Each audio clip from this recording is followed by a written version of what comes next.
बीडमधील सरपंच संतोष देशमुखांना न्याय मिळावा यासाठी मुंबईत आज जनआक्रोश। मुंबईतील मेट्रो सिनेमा ते आझाद मैदान मोर्चा निघणार। मोठ्या संख्येने मोर्चामध्ये उपस्थित रहा, वैभवी देशमुखची आर्तहाक। मराठा आरक्षणासाठी मनोज जरांगेंकडून पुन्हा उपोषणाचा हत्यार। जरांगे आजपासून आमरण उपोषणाला बसणार, तर संतोष देशमुखांची मुलगी वैभवी देशमुखकडून जरांगेनं उपोषण पुढे ढकलण्याची विनंती। ओबीसी आरक्षणाबाबत निर्णय होईपर्यंत निवडणुका होऊ देणार नाही, ओबीसी नेते विजय वडेट्टीवारांचा इशारा।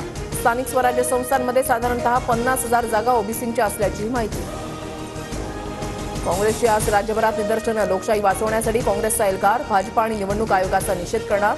नागपुरात नाना पटोलेंच्या नेतृत्वात आंदोलन। राज्यस्तरीय सहकार संमेलनामध्ये शरद पवारांच्या कामगिरीवर अमित शहांचा हल्लाबोल।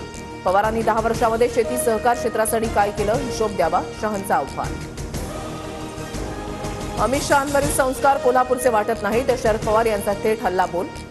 देशाच्या गृहमंत्र्यांनी तारतम्य ठेवून भाष्य करणं अपेक्षित, पवारांचा शहांना सल्ला।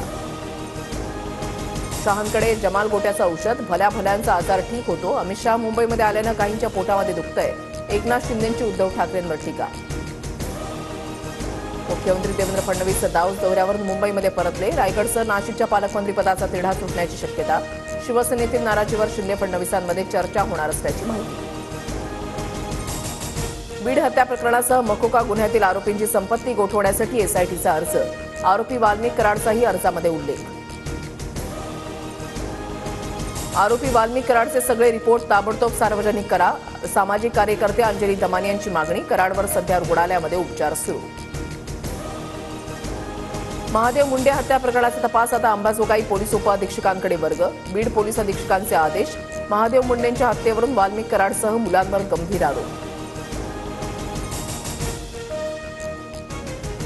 उत्तम जानकरांचं दिल्लीमधलं आंदोलन स्थगित। जंतर मंतरवर आंदोलन करण्यास परवानगी नाकारली। जानकर 1 फेब्रुवारीनंतर सर्व राजकीय पक्षांशी बोलून पुढची दिशा ठरवणार। लाडकी बहीण योजनेमध्ये 30 लाख अपात्र महिलांना लाभ। 1,500 कोटी रुपये दिल्याचा एका वृत्तपत्राचा दावा, तर अपात्र महिलांना लाभ मिळाल्याच्या बातम्या कपोल कल्पित। रुपाली चाकणकरांनी दावा फेटाळला।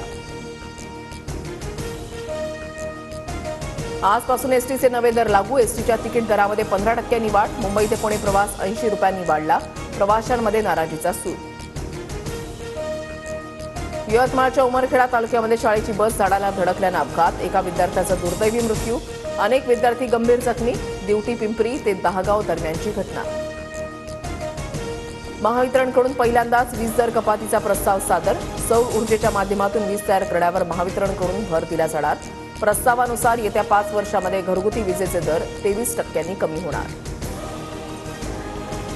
म्हाडा कोकण मंडळाच्या 2147 घरांसाठी 5 फेब्रुवारीला सोडत। मुख्यमंत्री आणि उपमुख्यमंत्र्यांच्या उपस्थितीमध्ये ठाण्यामध्ये सोडत निघणार। भंडाऱ्यातील जवाहर नगर फॅक्टरीमधील स्फोट प्रकरणाची एसआयटी चौकशी होणार। घटनेमध्ये 8 निष्पाप कर्मचाऱ्यांचा मृत्यू। प्रकरणाची निष्पक्ष चौकशी होणार, पोलीस अधीक्षकांची माहिती। मुंबईतील 26/11 हल्ल्याचा मास्टरमाइंड तहव्वूर राणा भारताच्या तावडीत। अमेरिकेच्या सुप्रीम कोर्टाची दहशतवादी तहव्वूरच्या प्रत्यार्पणाला मंजुरी। लवकरच भारतामध्ये आणलं जाणार। अभिनेता शाहरुख खानला 9 कोटी रुपये परत करण्याची याचिका राज्य सरकारकडून मान्य। मन्नत उभं असलेल्या जमिनीच्या खरेदीसाठी शाहरुखनं जिल्हाधिकाऱ्यांना अतिरिक्त पैसे दिल्याचा दावा, सूत्रांची माहिती। पश्चिम आणि मध्य रेल्वे मार्गावर रात्रकालीन मेगा ब्लॉक। रात्री 11 ते सकाळी 7:30 वाजेपर्यंत ब्लॉक असणार। पुलाच्या कामासाठी ब्लॉक घेतल्याची माहिती। पश्चिम रेल्वेच्या 275 लोकल रद्द।